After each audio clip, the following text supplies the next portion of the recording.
জেলার বিপ্লবী ভাইয়েরা, আমি আপনাদের সবাইকে আন্তরিক শুভেচ্ছা ও অভিনন্দন জানাচ্ছি। আজকে এখানে যে পর্যায়ে কথাগুলো হয়েছে, এই পর্যায়ে কথা না হয় এই জন্য আমি সাধারণ সম্পাদক মাহবুব ভাই, আমাদের সৈকত ভাই, আমরা একাধিকবার বলছি যে আমরা এই ফোরামের ঐতিহ্য রক্ষা করব। এই ফোরাম নিয়ে আমরা কারোর সাথে সাংঘর্ষিক বক্তব্য রাখবো না। একথা বলার পরে কালকে রাতেও কিন্তু আমাদের সিদ্ধান্ত যে আমরা এই জায়গায় কোনো বক্তব্য রাখবো না। এবং পরিস্থিতি এমন পর্যায়ে ঠেকেছে, পরিস্থিতি এমন পর্যায়ে গিয়েছে, এখন গল্প বললে অনেক বড় গল্প, যেখানে আমি বলবো না, তবে কার মুখ, কয়জনের মুখ আমরা চেপে থাকবো। তার কারণ আমি ছাত্রদল থেকে শুরু করে 85 সালে, এই ভাইরা জানে, এই আজগরবার কমিটিতে আমি সহসভাপতি ছিলাম, সেই থেকে এই পর্যন্ত রাজনীতি করে আসছি। কোথাও কিন্তু আমাদের ব্রেক নেই।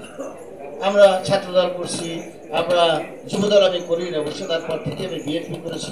আমি জালকাঠি জেলা স্বেচ্ছাসেবক দলের প্রথম আমি আহ্বায়ক ছিলাম। পরে এটা আমরা নলছিটি উপজেলায় যাওয়া হতে পারে, মূল বিএনপিতে যাওয়ার পরে আর এটা থাকি নাই বা থাকতে পারি না।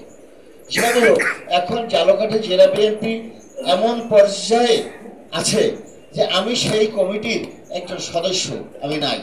আমি 14 বছর ছিলাম নলছিটি উপজেলা বিএনপি সেক্রেটারি। আপনার চেনেন সবাই, আমাদের নুরুল গিয়াল ভাই ছিল সভাপতি। আজকে সে অসুস্থ, তার জন্য সবাই আমরা দোয়া করি। সেখানে নলছিটি উপজেলা একটা কমিটি হয়েছে, বিএনপির কমিটি, আমি এটার সদস্য নাই। এটা আমার ছিল লজ্জাস্কর, আমার জন্য অনেক দুঃখের, অনেক কষ্টের। আজকে যে বক্তব্যগুলো এখানে আসে, আমার মনে হয় এই বক্তব্যগুলো আমাদের এভাবে না এসে, আমার মনে হয় আমাদের জেলার না, শুধু জেলারই নয়, বিভাগের যিনি অভিভাবক, তাকেই কিন্তু পদক্ষেপ নেওয়া উচিত। তার মুখে থেকে কিন্তু সমস্ত বিএনপির সমর্থকগুলা চেয়ে আসে, কিন্তু আমি জানি না কিসের কারণে, কোন দুর্বলতার কারণে। তার সাথে জালকাঠি জেলার লক্ষ লক্ষ মানুষ থাকা অবস্থাতেও তারা কোনো পদক্ষেপ নিচ্ছে না। এই পদক্ষেপ আমি নিলে কোনো কাজ হবে না। এই পদক্ষেপ আমরা সবাই মিলে রাস্তায় যদি এখন স্লোগান দিই, তাতেও কাজ হবে না। তার কারণ এখানে কিছু ব্যাপার আছে, সাংগঠনিক কিছু ব্যাপার থাকে। সেই সাংগঠনিক ব্যাপারের সাথে আমরা বিএনপির লোক সাংঘর্ষিক কোনো বক্তব্য রাখতে পারি না, সেটা আমাদের জন্য অপরাধ। সেটা বিএনপির বিরুদ্ধে করা হয়। যে বিএনপির দায়িত্বে আছে আমাদের নান্নু ভাই, মাহবুব নান্নু, তাকে ছোটকাল দিয়ে আমরা চিনি, সে একজন বিপ্লবী নেতা। তারা দায়িত্বে থাকতে কিভাবে এভাবে হয়, তার কাছে আমার জবাব চাইতে ইচ্ছে করে। আমি অসুস্থ, আমি অনেক জোর দিয়ে কথাও বলতে পারি না। আপনাকে পদক্ষেপ নেবেন, আপনার সাথে নেতাকর্মীরা থাকবে। আপনারা পদক্ষেপ নেবে, আমাদের এই সমস্ত সাংঘর্ষিক বক্তব্য এবং আমাদের মিছিল মিটিংয়ের কোনো দাম নাই, এটা তারা কানে তুলবে না। তখন আপনার কথা কানে তুলবে।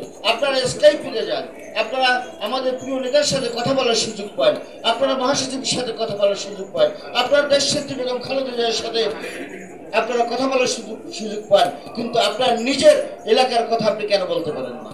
আপনাকে বলতে হবে, আপনি শক্তভাবে বলবেন। আমরা সেই নৈতিক কথার মধ্যে, রাজনৈতিক কথার মধ্যে, নিঃস্বার্থ কথার মধ্যে, শুধু দলের স্বার্থের জন্য আপনার সাথে আমরা আছি। সবাইকে ধন্যবাদ।